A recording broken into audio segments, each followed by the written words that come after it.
Welcome. Today we're going to discuss the technique Attacking Mace and some of the problems that arise from the execution of it and how to fix those problems. First thing we're going to discuss is the ideal face attack, which is of a step through right punch. As the opponent comes in, we're going to step back. Keep in mind this technique works in an open concept environment, meaning we are allowed to step back. Since we're talking about stepping, let's talk about some of the problems that can occur with the step. As the attack comes in, a lot of times we end up splitting our stance or moving both feet. You don't want to do that. Remember, Kenpo is built on economy of motion. It's one of our principles. We want to step straight back with the right leg. So, rule number one says to establish the base. So obviously stepping back would be the first thing we want to do. Next thing we're going to discuss is this block and some of the problems that arise from the execution of it. One of them being, again, not following economy of motion, cocking the hand, which obviously you're not going to be able to beat the action. The second one would be the angle of where you block.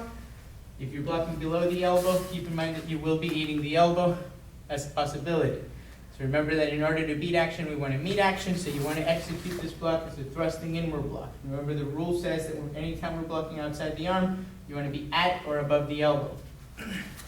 So one more time, he throws the punch, we step back, block above the elbow. Let's talk about what's happening with the right hand. This technique calls for chambering the hand. Realistically, we would have our hand covering. The problem with covering at this point is we lose path of travel.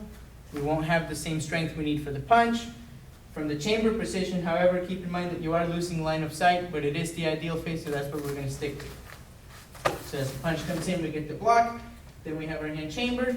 We're going to deliver the punch. The next part is the punch. You want to hit to the floating ribs, but the way that you're hitting is important. A lot of times you'll hit, and then you get jammed up for the next move because the opponent doesn't move back. A way to compensate for that, which you don't want to do, is to step back as you're hitting to make yourself move for the gap, or to fill in the gap. What you want to do instead is move the opponent. The way we're going to do that is by delivering a pushing punch. What that means is I hit in a vertical position and roll my hand to a straight punch and use the rotation of the hand to get the desired effect. Next thing we're going to talk about is this grab. A lot of times you end up doing a big circle to try to get the hand. You don't want to do that. It's going to take too long and you might miss the arm. So what you want to do once you hit is small circle. Let his hand catch up to you. You end up grabbing it at the wrist. Now keep in mind that this technique is focusing on closing off his center line and then opening it up.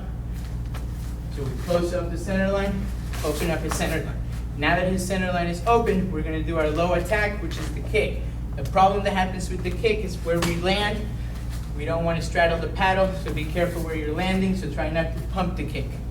What you want to do to fix that is you establish your base, hit, get the kick. Once you kick, it's track down the leg. This controls everything. You have the leg checked off. There's no open-ended triangles. The following move is the last move. We want to start turning our knee to expose the kidney as we deliver an uppercut. You don't want to bounce. A lot of people do this dipping motion to try to get power with the uppercut. Again, you're wasting motion. We want to focus on economy of motion. So just turn, lift up at a 45, then you can cover out from there. So one more time, we'll do the walkthrough. Establish your base, thrusting block. In order to meet action, make sure we're above the elbow. Remember, hands chamber, we are losing line of sight, but we want full path of travel. Pushing punch, small circle to grab the hand. Kick, track down the leg. Turn them, get the uppercut to the kidney, cover out. One more time, a little bit quicker.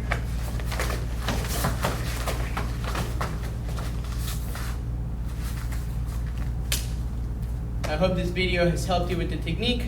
Thank you very much.